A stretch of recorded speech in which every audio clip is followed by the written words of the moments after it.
And now, a Wood Chopping Time special presentation. Hello, fellow wood chopperoos. The Big Chopperoo and Safety Dan here. Hey. Now, today isn't our usual quick tip. Instead, we're going to show you a different kind of video starring someone you might know. Who? Is it Norm Abram? No. Roy Underhill? No. It's not Norm Abram, it's not Roy. It's Tommy Mac. It's got to be Tommy Mac, Chad. Is it Tommy Mac? Not quite. How about we just show them the video and then they'll see. All right.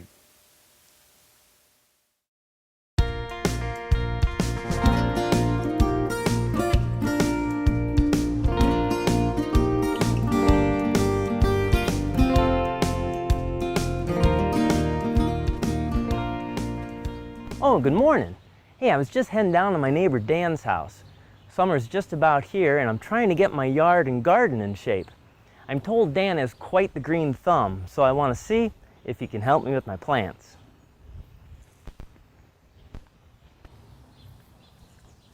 Hi, Dan.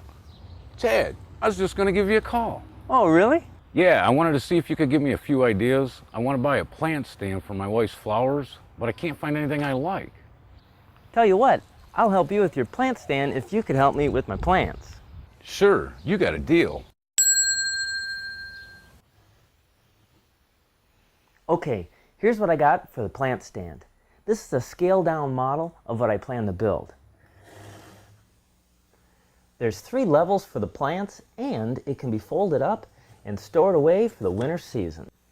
Now I'm not sure if this plant stand is going to be under a porch or exposed to the elements, so I want to build it out of a good exterior wood that's not prone to rot or decay. Now there's a lot of good choices out there, such as cedar, teak, white oak, but I got a great deal on some sassafras from my local sawmill. Now, the other thing I need to consider is the hardware. It should either be zinc plated or stainless steel. And of course, I want to use a good glue that's going to hold up to the weather and the change in seasons. From the model, I was able to figure out the dimensions to the full-size plant stand. And I made a parts list so as not to get them screwed up during the building process. Now I've already ripped and cross-cut the wood and I'm going to start building the platform for the plants. The rails will have a 1/4-inch groove cut lengthwise into them, and the stiles will have this tongue mating with the groove. I'm going to make this by using a tongue and groove router set. I'm going to start with making the groove first.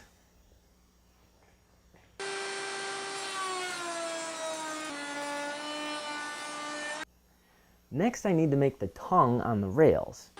Now this cross grain usually causes splintering on the workpiece when it comes out the back side. So to prevent this, have a sacrificial board behind your workpiece mounted to the miter gauge. Now when you make your pass, it comes out crisp and clean.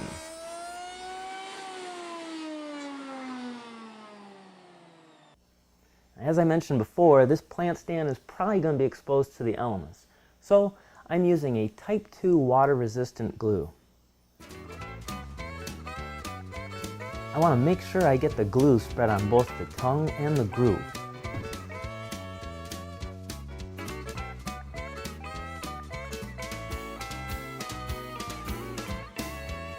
To keep even spacing, I'm using a spacer between each rail.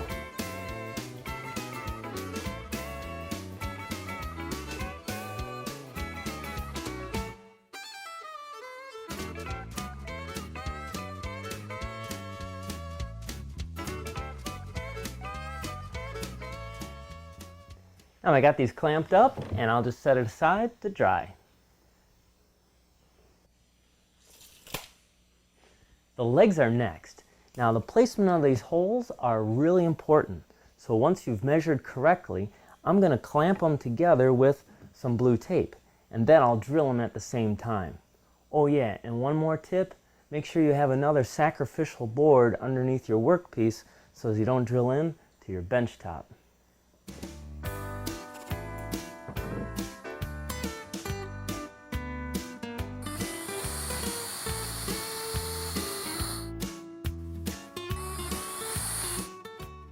I also want to round over the ends of the legs here so it'll fold up easier. I'll do this first by cutting the corners off on the bandsaw.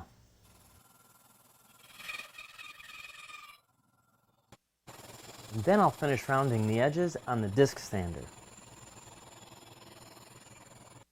Now I have one more tip before I'm ready to assemble the stand.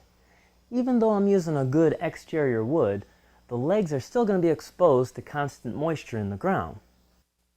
So I'm going to apply a coat of glue to the end grain at the bottom of the legs. This will seal the wood and prevent water from wicking up into the grain.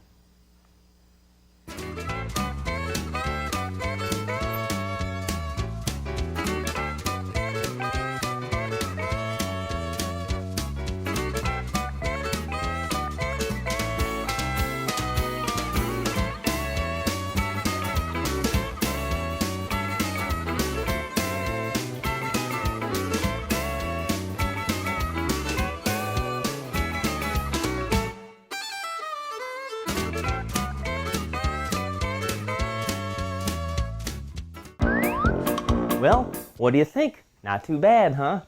I finished it off with some deck stain and a good exterior finish. Now let's get this baby folded up and down to Dan's house.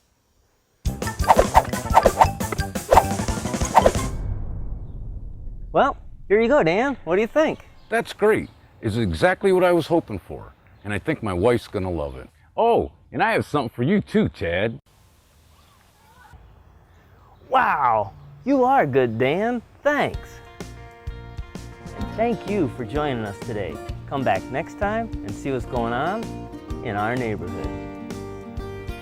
Man, I can't believe this is the same plant. Yeah, I just put some chili pepper and some salt.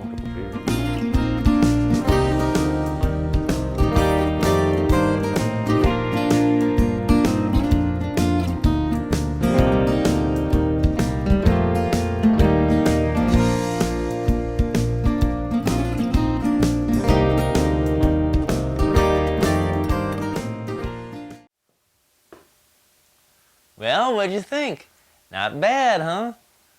You know what? I remember doing that video. And the guy that co-starred with me in that was a real jerk.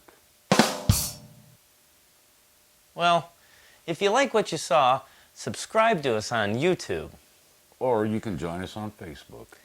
And don't forget about the blog. Well, there's only one more thing left for me to do. Chad, I think it's time for you to dance. Ooh, yeah.